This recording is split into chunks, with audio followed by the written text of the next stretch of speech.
আকীদা সম্পর্কে একটু বিস্তারিত বলবেন। নিজের আকীদা ঠিক আছে কিনা সেটা কোন কোন বিষয় দেখে বুঝতে পারবো। নিজের আকীদা ঠিক আছে কিনা তার জন্য আপনাকে জানতে হবে, পড়তে হবে। আপনারা ডক্টর আব্দুল্লাহ জাহাঙ্গীর রাহিমাহুল্লাহ এর ইসলামী আকীদা অথবা আল ফিকুল আকবর এই দুটো বই আপনারা পড়তে পারেন। এছাড়াও আপনারা অনেক, যেমন মোহাম্মদ বিন আব্দুল ওয়াহাব রাহিমাহুল্লাহ তার মানে যেটাকে কিতাবুত তাওহীদ এই বইটি আপনারা পড়তে পারেন, এবং শেখ সালেহ আল উসাইমিন রাহিমাহুল্লাহর বই পড়তে পারেন। এবং আপনারা যে আকীদাতুত তাহাওয়িয়া এটি পড়ুন এবং সেখানে দেখুন যে আকীদার বিষয়গুলোর সাথে আপনার আছে কিনা। এই ব্যাপারে আমরা আল্লাহ সম্পর্কে আপনার আকীদা কি, এটি হচ্ছে খুবই গুরুত্বপূর্ণ। আল্লাহ সম্পর্কে আপনি কি বুঝেন, আল্লাহ সম্পর্কে আপনি কি জানেন, সাহাবায়ে কেরাম রাসূল সাল্লাল্লাহু আলাইহি ওয়াসাল্লাম সম্পর্কে আপনার আকীদা কি, ফেরেশতাদের সম্পর্কে আপনার আকীদা কি, আপনার তাকদীর সম্পর্কে আপনার আকীদা কি, এগুলো আপনি মানে মূল আকীদা কি এবং আপনি কি বিশ্বাস করছেন এগুলো একটু মিলিয়ে দেখুন, তাহলে আপনি বুঝতে পারবেন যে কোথায় কোথায় ত্রুটি হচ্ছে ইনশাআল্লাহ। আমি জানি দোয়া করার সময় দোয়া কবুল হবে এমন বিশ্বাস না থাকলে দোয়া কবুল হয় না। আমি দোয়া করতে গেলে মনোযোগ একাগ্রতা হারিয়ে ফেলি। আমার অনেক কিছু চাওয়ার থাকে, অনেক কিছু প্রয়োজন থাকে, কিন্তু আল্লাহ সুবহানাহু ওয়া তাআলার কাছে চাইতে গেলে কিছুই মনে থাকে না। কি চাইবো, কিভাবে চাইবো সেটা বুঝি না। দোয়া করে তৃপ্ত হই না। আর আমার মনে হয় যে আমার দোয়া কবুল হবে না। অনেক চেষ্টা করেও ব্যর্থ হয়েছি। আমি এখন কি করতে পারি? আপনাকে শয়তান মূলত ওয়াসওয়াসা দিচ্ছে, এই কারণে আপনি আল্লাহ তাআলার কাছে শয়তান থেকে আশ্রয় চাইবেন। আউযু বিল্লাহি মিনাশ শাইতানির রাজিম, আউযু ওয়াকুল রব্বি আউযু বিকা মিন হামাযাতিশ শায়াতিন ওয়া আউযু বিকা রব্বি আন ইয়াহদুরুন। এরকম দোয়া আপনি পড়ুন সকাল এবং সন্ধ্যা। আপনি কুল হুয়াল্লাহ পড়ুন এবং কুল আউযু বিন নাস, কুল আউযু বিল ফালাক আপনি পড়ুন। এগুলো পড়ে আপনার নিজকে আপনি ঝাড়ফুঁক করুন, যেন শয়তান যেন আপনাকে ধোঁকায় না ফেলতে পারে, এবং আপনি আউযু বিল্লাহি মিনাশ শাইতানির রাজিম এটি বেশি বেশি পড়বেন। আর 2 নম্বর বিষয় হচ্ছে আপনি আপনার যা মনে হচ্ছে আপনি বাংলায় মানে আপনি আরবিতে মুখস্থ করে আপনার দোয়া বলার দরকার নেই যদি আপনি না পারেন। যদিও বলতে পারলে সেটাই উত্তম, কোরআনের দোয়া এবং রাসূল সাল্লাল্লাহু আলাইহি ওয়াসাল্লামের শেখানো দোয়া। আদারওয়াইজ আপনি বাংলা যাই বলুন, আপনি বলতে থাকুন না, ইমোশন নিজের মধ্যে তৈরি করুন। যদি আপনি কাঁদতে না পারেন তাহলে কান্নার ভান করে আল্লাহর কাছে বলুন আপনার কথাগুলো, এবং যে সময় দোয়া কবুল হয় এই সময়গুলোতে দোয়া করুন। যেমন সিজদার মধ্যে দোয়া কবুল হয়, এবং সালাম ফেরানোর আগে দোয়া কবুল হয়, কোরআন তেলাওয়াতের পর দোয়া কবুল হয়, আজানের সময় দোয়া কবুল হয়, বৃষ্টি নাজিলের সময় দোয়া কবুল হয়, রাতের শেষ তৃতীয়াংশে দোয়া কবুল হয়, এবং দোয়া কবুল হয় যখন আপনি মানে নামাজের আজান এবং নামাজের মধ্যবর্তী সময়ে, এই সময় দোয়া কবুল হয়, একামতের সময় দোয়া কবুল হয়। এই সময়গুলোতে আপনি দোয়া করুন। আপনি দোয়া করুন শুক্রবারে যখন ইমাম সাহেব যখন বের হয় মানে নামাজের আগ পর্যন্ত, এই সময় দোয়া কবুল করুন। শুক্রবারে যখন ইমাম খুতবা দেয় তখন আপনি দোয়া করুন। এমনকি আসর থেকে মাগরিব পর্যন্ত আপনি দোয়া করুন। এই দোয়া কবুলের সময়গুলো আপনি নির্ধারণ করে তারপরে দোয়া করুন। দোয়া করার আগে একটু দান সাদাকা করুন, তাহলে আপনার মনোযোগ ইনশাআল্লাহ তৈরি হবে, আশা করছি ইনশাআল্লাহ। আমরা জানি রক্ত হারাম, গরুর মাংসের সাথে রক্ত মিশ্রিত থাকে। অনেকে না ধুয়ে রান্না করে আর বলে যে এতে স্বাদ হয়। আমার প্রশ্ন হলো, এই রক্ত না ধুয়ে মাংস রান্না করা কি জায়েজ হবে না? রক্ত না ধুয়ে রান্না করতে তিনি পারবেন না, বরং রক্ত ধুয়ে ফেলতে হবে। এরপরে যদি ন্যাচারালি কোনো রক্ত যদি ইল্লা মানে যেটা হাদিস কোরআনে এসছে যা লেগে থাকে, এতটুকু খাওয়া তার জন্য জায়েজ আছে, ততটুকু কোনো সমস্যা নেই, কারণ এটা তো লেগে আছে, এটা কোনো অবস্থায় যাচ্ছে না। ততটুকু যেমন এমনি তো আমরা যেমন কলিজা বলি, এটা তো রক্তেরই মানে মতো এবং রক্তের টুকরাই, তো ফলে সেটা খাওয়া যায় যাচ্ছে। আর বাকি যদি এমনি মাংসের সাথে বা গোশতের সাথে লেগে থাকে তাহলে সেটা মানে ধুলে সেটা যায় না, সেটা খাওয়া যায় যাচ্ছে। আদারওয়াইজ রক্ত রেখে তারপরে খাওয়া, এটা স্বাদ লাগে, এটা একটা জাহেলিয়াত। জাহেলি যুগে লোকেরা তার রক্ত খেত, এবং আল্লাহ তাআলা বলেছেন মানে হুররিমাত আলাইকুমুল মাইতাতু ওয়াদ-দামু ওয়া লাহমুল খিনজির, তোমাদের উপর দাম মানে রক্ত তোমাদের উপর হারাম করা হয়েছে, এটি খাওয়া যাবে না। বলেছেন যে ভাঙতিতে বিভিন্ন পুরাতন লোহা, টিন, প্লাস্টিকের বিভিন্ন জিনিস ক্রয় করা হয়। এখানে স্কুল, কলেজ ও মাদ্রাসার পুরাতন বিভিন্ন ধরনের বই ও খাতা ক্রয় করা হয়। এর মধ্যে ইসলামিক বই থাকে, যেমন কোরআন, হাদিস, স্কুলের ইসলামিক বই। দোকানদার এগুলোকে আলাদা করে সংরক্ষণ করার কোনো ব্যবস্থা রাখে না।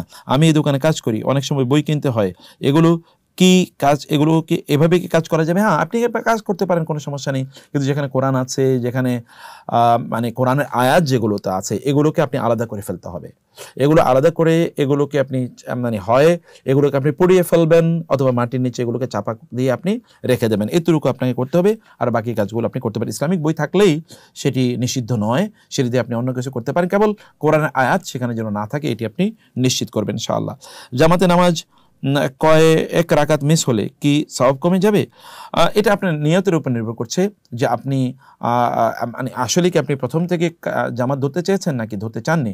যদি আপনি প্রথম থেকে জামাত ধরতে চান তাহলে তো ইনশাআল্লাহ আপনি পরিপূর্ণ সওয়াব পেয়ে যাবেন। আদারওয়াইজ যেহেতু আপনি পরে এসেছেন এবং এখানে আপনার মানে চেষ্টার মধ্যে ত্রুটি ছিল, এবং আপনার নিয়তের মধ্যেও বা আপনার আপনি মানে ঠিকমতো সালাত আদায় করবেন, এই ক্ষেত্রে আপনার প্রচেষ্টাও এখানে ছিল না, সেক্ষেত্রে বা আপনার নিয়তের মধ্যে এরকম নাই যে আপনি একেবারে প্রথম থেকে পড়বেন, সেক্ষেত্রে তো আপনার একটু সওয়াব কম হতেই পারে, তাই না? ইনশাআল্লাহ আল্লাহ তাআলা সম্পর্কে জানতে এবং তার গুণাবলী সম্পর্কে জানতে কোন বই পড়বে, যেটা আমরা মাত্র বলেছি, কয়েকটি বইয়ের কথা বলেছি, বিশেষ করে ডক্টর আব্দুল্লাহ জাহাঙ্গীর রাহিমাহুল্লাহ এর বই আপনি পড়বেন, এবং মোহাম্মদ বিন আব্দুল ওয়াহাব রাহিমাহুল্লাহর অনেকগুলো বই আছে, মোহাম্মদ শেখ সালেহ বিন আল উসাইমিন রাহিমাহুল্লাহ, ইবনু তাইমিয়া রাহিমাহুল্লাহ, তাদের অনেকগুলো বই আছে ইসলামী আকীদা সম্পর্কে। এই বইগুলো পড়ার জন্য আমরা আপনাদেরকে নাসিহা করব, এবং আকীদা তাহাবিয়া পড়বেন, সেখানে আল্লাহ সুবহানাহু ওয়া তাআলা সম্পর্কে আপনি বিস্তারিত জানতে পারবেন। রাসূলুল্লাহ সাল্লাল্লাহু আলাইহি ওয়াসাল্লাম আমাদেরকে আল্লাহর সম্পর্কে কি বিশ্বাস লালন করতে বলেছেন, এই বইগুলো তার আলোকেই তৈরি করা হয়েছে, এবং কোরআন এবং হাদিসের আলোকে, সেই জন্য এই বইগুলো পড়বেন ইনশাআল্লাহ। আমি নতুন বিবাহ করেছি, একদিন স্ত্রী সহবাস করেছি, তারপরের দিন তার মাসিক চালু হয়ে গেছে, এখন আমার করণীয় কি? মাসিক অবস্থায় স্ত্রীকে জড়িয়ে ধরে ঘুমিয়ে থাকলে গোসল ফরজ হবে কিনা? তাতে গোসল ফরজ হবে না ইনশাআল্লাহ, সেটি আপনি রাখতে পারেন। রাসূলুল্লাহ সাল্লাল্লাহু আলাইহি ওয়াসাল্লাম যেটি করতেন, তাহলে যে স্ত্রীদের তাদের লজ্জাস্থানে আলাদা কাপড় ব্যবহার করতেন, এবং তারপরে তারা স্বামী স্ত্রীর মতো করে তারা আচরণ করতেন, কোনো সমস্যা নেই, কারণ এটি করা কেবলমাত্র হারাম, তাকে জড়িয়ে ধরা বা তাকে আদর করা, আপ্যায়ন করা, তাতে কোনো সমস্যা নেই ইনশাআল্লাহ। আমি একজন ড্রাইভার, আমি 4-5 দিন আগে 3-4 দিন ঘুম মারা ছিলাম, তো তাই স্ত্রীর সাথে একটু কথা কাটাকাটি করে ঝগড়া বিবাদ সৃষ্টি হয়, তাই আমি রাগ করে মাথাটা সত্যি ছিল না, আমি আমার স্ত্রীকে 1 তালাক 2 তালাক অমুকের মেয়ে তোমারে দিলাম 3 তালাক এমন বলে ফেলেছি, কিন্তু অনেক ভালোবাসি এখন হুজুর, আমি সংসার করতে চাই, আমি কি কোনোভাবে একটি মিল করতে পারবো? প্লিজ আমাকে এটা জানাবেন, আমি আপনার সাথে সাক্ষাৎ করতে চাই, কোথায় গেলে আমাদের পাবেন? আচ্ছা ঠিক আছে, এটা আপনি আমাদের গ্রুপে বা আমাদের পেজে যে নাম্বার দেওয়া আছে সেই নাম্বারের সাথে যোগাযোগ করবেন, এবং যোগাযোগ করে আপনি আমাদের কাছে আপনি স্ত্রী সহ আসবেন, তখন আমরা এই বিষয়ে আলোচনা করব ইনশাআল্লাহ। দয়া করে আমার একটা প্রশ্নের সমাধান দেবেন। জমি বন্ধক রাখা সময় নির্দিষ্ট একটা অর্থ মনে করে 1 লাখ টাকা দিলাম, আমরা মাত্র এই বিষয়টি আমরা আলোচনা করেছি।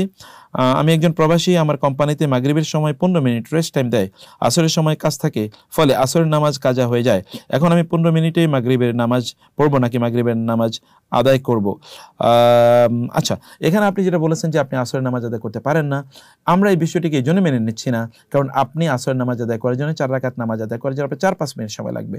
আপনি তো ওয়াশরুমে যেতে পারতেন, টয়লেটও যেতে পারতেন, সেটিও আপনার জন্য যাওয়া কিন্তু নিষিদ্ধ ছিল না। বরং আপনি সময় বের করবেন, আপনি যে কোম্পানিতে চাকরি করেন সেই কোম্পানিকে গিয়ে আপনি বলবেন আপনি আসরের নামাজের জন্য 5 মিনিট তার কাছ থেকে সময় নিতে চান, এই 5 মিনিটের পরিবর্তে আপনি 15-20 মিনিট তাকে এক্সট্রা কাজ করে দেবেন, এটা আপনি চুক্তিবদ্ধ করুন। অথবা আপনি বলেন 5 মিনিটের জন্য প্রয়োজন আপনাকে স্যালারি একটু কম দেখ, কিন্তু আপনি নামাজকে আপনি মানে পরে ইচ্ছাকৃতভাবে নামাজ পড়বেন না এবং পরবর্তীতে আপনি কাজা করে নেন, এটা কোনো অবস্থায় হবেই না, কারণ আপনাকে নামাজ মান তারাকা সালাতা মুতাআম্মিদান ফাকাদ কাফারা, কেউ যদি ইচ্ছাকৃতভাবে নামাজ পরিত্যাগ করে তাহলে সে কুফরি করলো। আদারওয়াইজ যে জায়গায় কাজ করা আপনার জন্য জায়েজই হবে না, হালালই হবে না। ফলে আপনাকে নামাজকে প্রায়োরিটি প্রদান করতে হবে, আর আপনি যদি নামাজকে প্রায়োরিটি প্রদান করেন, আমাদের বিশ্বাস আল্লাহ সুবহানাহু ওয়া তাআলা আপনার জন্য সব কিছু সহজ করে দেবেন ইনশাআল্লাহ।